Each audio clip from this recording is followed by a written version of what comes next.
25 साल पहले रडार तकनीक की होड़ में भारत पिछड़ गया था। पहले AESA यानी active electronic scanned array radar इस्तेमाल होता था। भारत के पास ये तकनीक नहीं थी। विदेश से खरीदकर विमानों पर लगाना भी इसे महंगा था। इसीलिए भारत ने इस पर काम करना शुरू किया और स्वदेशी रडार बना डाला। इसी रडार के भरोसे अब हिंदुस्तान चीन के सबसे विध्वंसक लड़ाकू विमान को ढेर करने की तैयारी कर रहा है। J-35A के बारे में हम आपको बताते हैं। J-35A की लंबाई 17.3 मीटर है। विंग स्पैन यानी पंखों का फैलाव 11.5 मीटर का है। इसकी अधिकतम उड़ान क्षमता 28 टन है। यह माक 1.8 की रफ्तार से उड़ता है और इस पर 8000 किलोग्राम के विस्फोटक होते हैं। इसकी रेंज 1200 किलोमीटर है। इस तरह देखने सुनने में यह वाकई बेहद खतरनाक लड़ाकू विमान लगता है, लेकिन दुनिया के किसी भी युद्ध में इसका इस्तेमाल नहीं हुआ है। चीन जो बोल रहा है, इस पर किसी एजेंसी ने मुहर नहीं लगाई।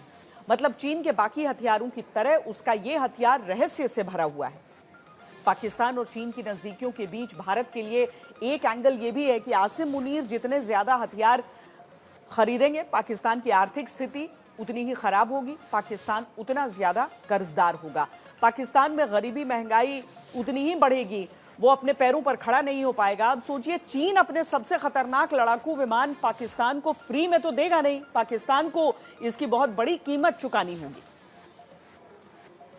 एक मुहावरा आपने सुना होगा, बंद मुट्ठी लाख की, खुली तो यारों खाक की। मतलब अगर आप किसी चीज को गुप्त रूप से रखते हैं तो उसकी कीमत अधिक होती है, लेकिन अगर आप उसे सार्वजनिक कर देते हैं तो उसकी कोई कीमत नहीं रह जाती।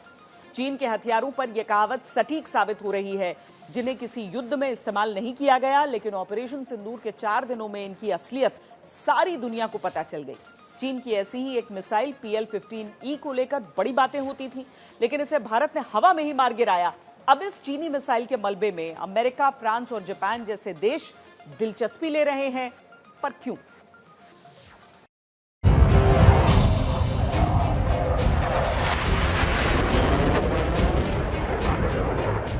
J-17, J-16, J-10C और J-20। चीन का कोई भी लड़ाकू विमान हो, उसमें एक मिसाइल जरूर लगी होती है। वो मिसाइल है PL-15E। PL-15E मिसाइल को चीन अपनी सबसे खतरनाक मिसाइल्स में से एक बताता रहा है, जिसका जवाब उसके दुश्मनों के पास नहीं है।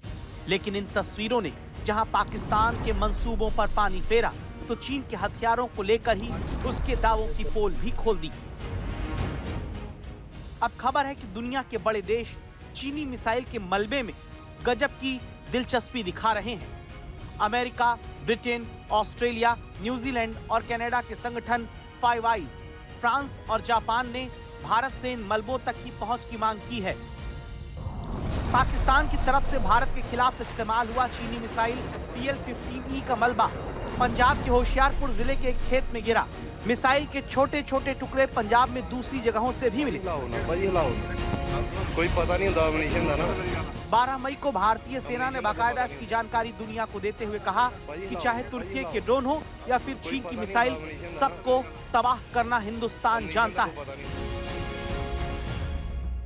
चाहे वो टर्किश ड्रोन्स हो या और कहीं के भी ड्रोन्स हो, हमारे काउंटर यूएस सिस्टम्स, हमारे ट्रेन्ड एयर डिफेंस ऑपरेटर्स पूरी तरह सक्षम हैं और हमारी देश की जो इंडिजिनस कैपेबिलिटी है काउंटर यूएस के लिए, उसने दिखा दिया है कि चाहे किसी भी तरह की टेक्नोलॉजी आ जाए, हम उसको काउंटर करने के लिए तैयार हैं। और सवाल ये कि दुनिया के बड़े देश अब चीनी मिसाइल के मलबे में इतनी दिलचस्पी क्यों ले रहे हैं?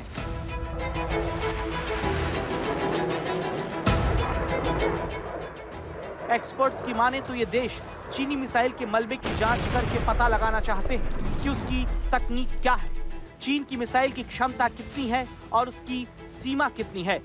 बताया जा रहा है कि चीन में बनी मिसाइल का मिलना किसी वरदान से कम नहीं, क्योंकि मलबा चीनी तकनीक के बारे में बहुमूल्य जानकारी का जरिया बनेगा। मलबे की अध्ययन के बाद देश PL-15E की काट बना सकेंगे। PL-15E चीनी मिसाइल PL-15 तकनीक की ही कम दूरी की मिसाइल है, जो 145 किलोमीटर तक मार कर सकती है। फ्रांस और जापान की बात करें तो इन दोनों ही देशों ने हवा से हवा में मार करने वाले एडवांस मिसाइल सिस्टम में भारी निवेश किया है। अब वो PL-15E मिसाइल तकनीक को भी बारीकी से अध्ययन करना चाहते हैं। चीन के हथियारों को लेकर भारत से पाकिस्तान तक में सवाल उठ रहे हैं, क्योंकि भारत ने अगर चीन की मिसाइल मार गिराई तो पाकिस्तान में चीन की बख्तरबंद गाड़ी के परखच्चे उड़ गए हैं। बलूच विद्रोहियों ने पाकिस्तानी सेना के डोंगफेंग आर्म्ड व्हीकल पर हमले का वीडियो जारी किया है। इसमें चीनी हथियारबंद गाड़ी के परखच्चे उड़ते देखे जा सकते हैं। विद्रोहियों ने कच्ची सड़क के बीचों बीच बारूदी सुरंग को लगाते हुए ये पूरा वीडियो बनाया है। पाकिस्तानी सेना के पास ऐसे चीन में बने डोंगफेंग मेंगशी आर्म पर्सनल कैरियर हैं। इस वाहन को 2017 में चीनी पीपुल्स लिबरेशन आर्मी की अगली पीढ़ी के सामरिक वाहन के रूप में बताया था, लेकिन BLA ने बता दिया कि चीन के हथियारों की वो हकीकत नहीं है जिसके बारे में अक्सर चीन की तरफ से दावा किया जाता है।